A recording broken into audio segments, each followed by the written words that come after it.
Good morning. Welcome to తూర్పు TV news. నేను ప్రియా. పలాస సూర్యతేజ కళాశాలను ఈరోజు ఆంధ్రప్రదేశ్ నిరుద్యోగ పోరాట సమితి అధ్యక్షులు తలసముద్రం సూర్యం సందర్శించి విద్యార్థులతో మాట్లాడుతూ ఈ మధ్య కాలంలో కళాశాలలో లైంగిక వేధింపులు జరుగుతున్నాయని వస్తున్న కథనాలపై విద్యార్థులతో ముఖాముఖి మాట్లాడడం జరిగింది.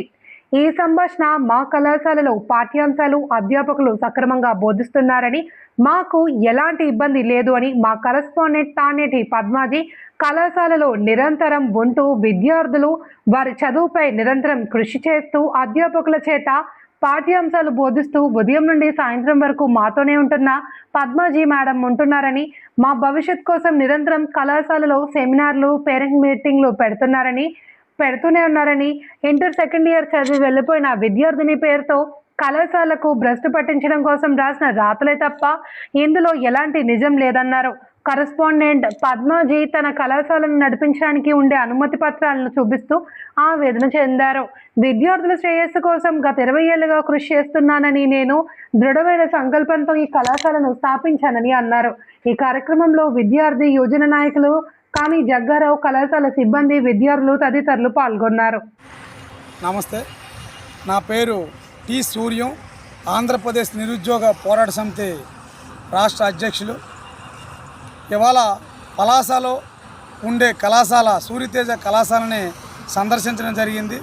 ఎందుకంటే సందర్శించామంటే ఈ మధ్యకాలంలో సూర్యతేజ కళాశాలలో లైంగికంగా కొన్ని వ్యవహారాలు జరిగాయని చెప్పేసి కొన్ని వార్తాపత్రికల్లో రావడం జరిగింది. ఆ వార్తాపత్రికల కథనాలను స్పందిస్తూ మేము ఈరోజు కళాశాలలో విద్యార్థులతో ముఖాముఖి కార్యక్రమాన్ని ఏర్పాటు చేయడం జరిగింది. ఆ కార్యక్రమంలో విద్యార్థులు పాల్గొన్నారు.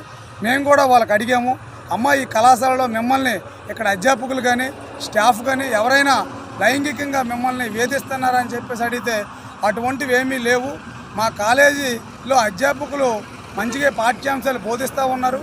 ఇక్కడ మా కరెస్పాండెంట్ పద్మజీ మేడం గారు మార్నింగ్ నుంచి ఈవినింగ్ మళ్ళీ మేము కళాశాల విడిచిపెట్టినంత వరకు లంచ్ బాక్స్ తెచ్చుకొని మేడం గారు కూడా మాతో పాటు నిరంతరం కళాశాలలో క్లాసులు అవుతున్నాయా లేదని పర్యవేక్షణ చేస్తూ మాకు ఎప్పటికప్పుడు ఏదైనా సమస్య ఉంటే వచ్చి అడుగుతూ ఉంటారు. మా కళాశాలలో ఎటువంటి లైంగిక ఇబ్బందులు ఇక్కడ అధ్యాపకులు కానీ ఇక్కడ స్టాఫ్ కానీ అలాంటివేవి ర్యాంకింగ్, ఈవ్ టీచింగ్ అనేది అలాంటివేమీ లేవు. కావాలనే కొన్ని వార్తాపత్రికలు ఆ విధంగా వార్తని వేయడం జరుగుతుంది, కక్ష కట్టి అని చెప్పేసి చెప్పడం జరిగింది. మేము ఈ విషయం పైన పద్మజీ మేడం గారిని వివరణ కోరగా ఆవిడ మా కళాశాలలో ఇంటర్ పూర్తి చేసి తను బయటికి వెళ్ళిపోయిన తర్వాత అది జరిగే వ్యవహారం అండి, మా కాలేజీకి సంబంధం లేదు, మా కాలేజీని నేను చక్కగా మా కాలేజీ విద్యార్థుల శ్రేయస్సే మా శ్రేయస్సే అని చెప్పేసి చెప్పడం జరిగింది.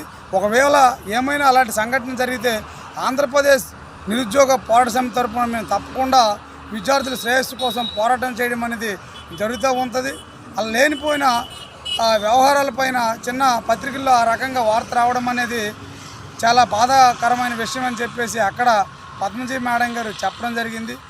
ఏదైనప్పటికీ కూడా మేము ఆంధ్రప్రదేశ్ నిరుద్యోగ పోరాట సమితి తరఫున ఒకటే కోరుతూ ఉన్నాం, విద్యార్థుల శ్రేయస్సే మా శ్రేయస్సు, వాళ్ళ శ్రేయస్సు కోసం మేము నిరంతరం కృషి చేస్తామని చెప్పేసి ఇలాంటి సంఘటనలు భవిష్యత్తులో ఏవైనా జరిగితే దాన్ని మేము ఎదిరిస్తాం. ఎందుకంటే అక్కడ లేనిపోయింది ఉన్నట్టుగా సృష్టించి రాశారని చెప్పేసి కరెస్పాండెంట్ గారు విద్యార్థులు మా వద్ద చెప్పారు తప్ప అక్కడ సమస్య అనేది ఏదీ లేదని చెప్పేసి ఈ నిరుద్యోగ పోరాట సమితి నాయకులుగా మా ముందు ఉంచడం జరిగింది. ఇది మేము మీడియా మిత్రులుగా ప్రజానికాన్ని తెలియజేస్తున్నాం.